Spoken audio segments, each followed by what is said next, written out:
prendre des responsabilités à plusieurs niveaux. Très jeune, j'ai été secrétaire d'un club. Et puis au fil de mon parcours, j'ai évolué d'un petit club vers un club plus moyen et un club plus important à Nantes, Saint-Médard-de-Doulon. Et j'ai toujours eu envie de promouvoir mon sport. Et donc ce qui me guide, c'est bien ça, c'est de développer le tennis de table, d'en faire la promotion sur le territoire. D'abord, je me présente à la présidence de la Ligue. Ça veut dire que j'ai une responsabilité particulière. J'ai l'expérience de la présidence d'un club de 200 licenciés, de 2004 à 2011, à la Saint-Médard-de-Doulon. Et puis j'ai aussi un rôle de président d'une association omnisport de plus de 1300 adhérents. Et donc j'ai développé à travers ça des compétences sur le pilotage d'une association, les relations avec les bénévoles et des salariés.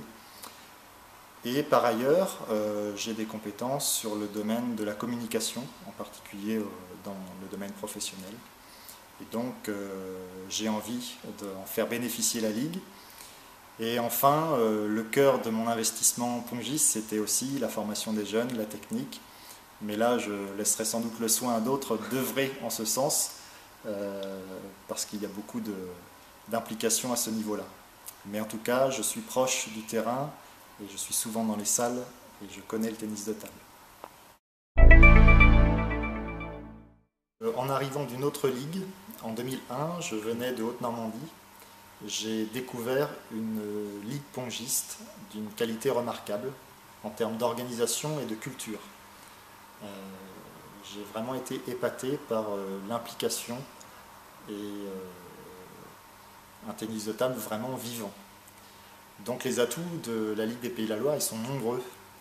D'abord sur la qualité des salles, un maillage de clubs très important, 5 comités qui font des Pays de la Loire la deuxième ligue pongiste de France. Et par ailleurs, les Pays de la Loire, c'est une région très dynamique, avec une démographie positive depuis plusieurs décennies maintenant, à la fois par sa démographie, mais aussi par les flux migratoires. C'est-à-dire que c'est une région qui attire de la population. Donc on peut espérer qu'à l'avenir, on ait des facilités pour développer encore plus le tennis de table.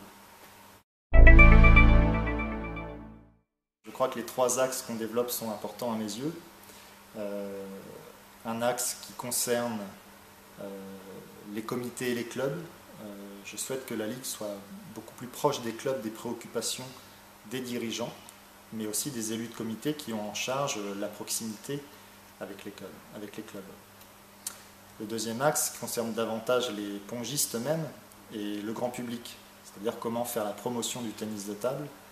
Et c'est vrai que là, c'est peut-être cette priorité qui se dégagerait pour moi personnellement, puisque j'ai pas mal d'idées pour la communication sur le tennis de table.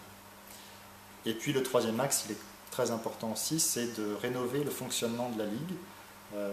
J'ai pu voir depuis que je suis au comité directeur que la Ligue avait du potentiel inexploité et qu'il fallait davantage créer dynamique et revoir les formes de travail, puisque le temps bénévole est compté, le bénévolat change beaucoup, et qu'il faut savoir, je dirais, travailler avec les nouveaux outils et de manière différente, et sans doute avec plus de transparence et de concertation.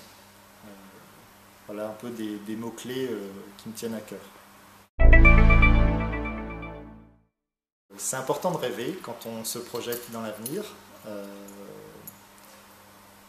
Alors il y a plusieurs choses. D'abord, une ligue encore plus forte si c'est possible. Comment elle peut être plus forte? Je dirais que la Ligue des Pays de la Loire était connue pour la qualité de sa formation, ses résultats sur le haut niveau. Elle a une forte culture de ce point de vue-là. Donc pour être plus fort, je pense qu'il faut vraiment se tourner vers des nouvelles pratiques. Donc je crois qu'il y a une réelle problématique sur le sport santé, le sport loisir, et peut-être renouer avec le ping-pong. Je pense que c'est peut-être un objectif qu'on peut se donner pour avoir encore plus de licenciés et de pratiquants. Rêver aussi, c'est au-delà de la quantité, c'est peut-être penser aussi la qualité. Ce qui me tient à cœur, c'est que le bénévolat soit renouvelé facilement, que les bénévoles soient reconnus dans leurs fonctions et que les clubs aient des facilités pour trouver des dirigeants, trouver des bénévoles pour faire des belles choses et monter des beaux projets. Donc si je rêve d'une ligue dans 4 ans, c'est une ligue où les gens ont plaisir à travailler ensemble, quel que soit leur point de vue. Ce qui nous rassemble tous, c'est le tennis de table.